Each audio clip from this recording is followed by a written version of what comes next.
ലോകത്തിലെ ഏറ്റവും വലിയ കോടീശ്വരന്മാരിൽ ഒരാളായ മുകേഷ് അംബാനിയുടെ വീടായ ആന്റിലിയയെ കുറിച്ച് നമുക്ക് എല്ലാവർക്കും അറിയാം. ഏകദേശം 15,000 കോടി രൂപ വിലമതിക്കുന്ന ഒരു കൊട്ടാരം തന്നെയാണിത്. എന്നാൽ ഇത്രയും വലിയ ആധുനിക സൗകര്യമുള്ള ആന്റിലിയയിൽ നമ്മൾ വീടുകളിൽ ഉപയോഗിക്കുന്ന പോലത്തെ സാധാരണ എയർ കണ്ടീഷണറുകൾ ഇല്ലെന്ന് പറഞ്ഞാൽ വിശ്വസിക്കാൻ പറ്റുമോ?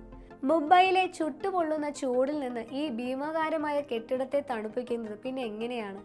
അതിന് പിന്നിൽ രസകരമായ ഒരു കാരണമുണ്ട്.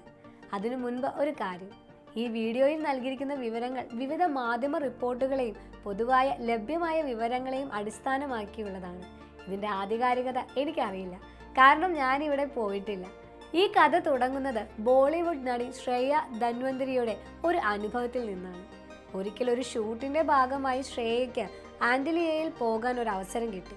അകത്ത് കയറിയപ്പോൾ അവർക്ക് വല്ലാത്ത തണുപ്പ് അനുഭവപ്പെട്ടു. അവർ അവിടുത്തെ മാനേജറോട് ചോദിച്ചു, ചേട്ടാ, ഈ AC-യുടെ തണുപ്പ് കുറച്ചൊന്ന് കുറയ്ക്കാമോ? മാനേജറുടെ മറുപടി കേട്ട് ശ്രേയ അത്ഭുതപ്പെട്ടു. അദ്ദേഹം പറഞ്ഞു, ക്ഷമിക്കണം, ഇവിടുത്തെ AC ഓരോരുത്തർക്കും വേണ്ടി നിയന്ത്രിക്കാൻ സാധിക്കില്ല. അതെന്താ അങ്ങനെ? ആന്റിലിയയിൽ AC ഇല്ലേ? സത്യത്തിൽ വാർത്ത പൂർണ്ണമായും ശരിയല്ല, എന്നാൽ പൂർണ്ണമായും തെറ്റുമല്ല. ആന്റിലിയയിൽ സാധാരണ സ്പ്ലിറ്റ് AC-യോ വിൻഡോ AC-യോ ഇല്ല.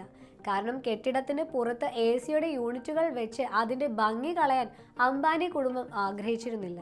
പകരം അവിടെ ഉപയോഗിക്കുന്നത് ഒരു സെൻട്രലൈസ്ഡ് എയർ കണ്ടീഷനിങ് സംവിധാനമാണ്. അതായത് ഒരു കേന്ദ്രീകൃത സിസ്റ്റത്തിൽ നിന്നാണ് 27 നിലകളുള്ള ആ കെട്ടിടത്തെ മുഴുവൻ തണുപ്പിക്കുന്നത്.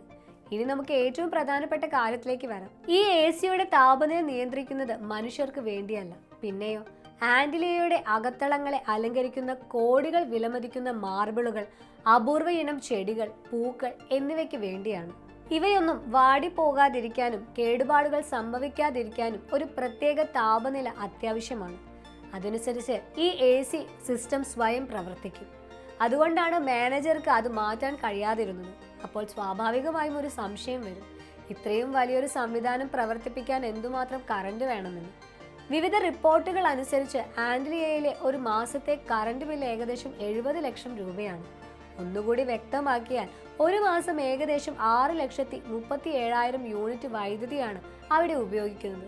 ഇത് മുംബൈയിലെ 7,000 സാധാരണ കുടുംബങ്ങൾക്ക് ഒരു മാസം ഉപയോഗിക്കുന്ന ആകെ വൈദ്യുതിക്ക് തുല്യമാണ്. 600-ലധികം ജോലിക്കാർ, 160-ലധികം കാറുകൾ പാർക്ക് ചെയ്യാനുള്ള സൗകര്യം, 3 ഹെലിപാഡുകൾ, ഇതെല്ലാം ചേരുമ്പോൾ കറണ്ട് ബിൽ ഇത്രയും വന്നില്ലെങ്കിലേ അത്ഭുതമുള്ളൂ.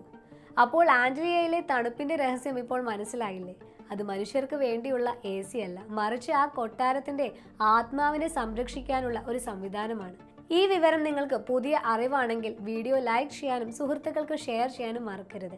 നിങ്ങളുടെ അഭിപ്രായങ്ങൾ കമന്റായി രേഖപ്പെടുത്തുക. മറ്റൊരു വീഡിയോയുമായി വീണ്ടും കാണാം. നന്ദി.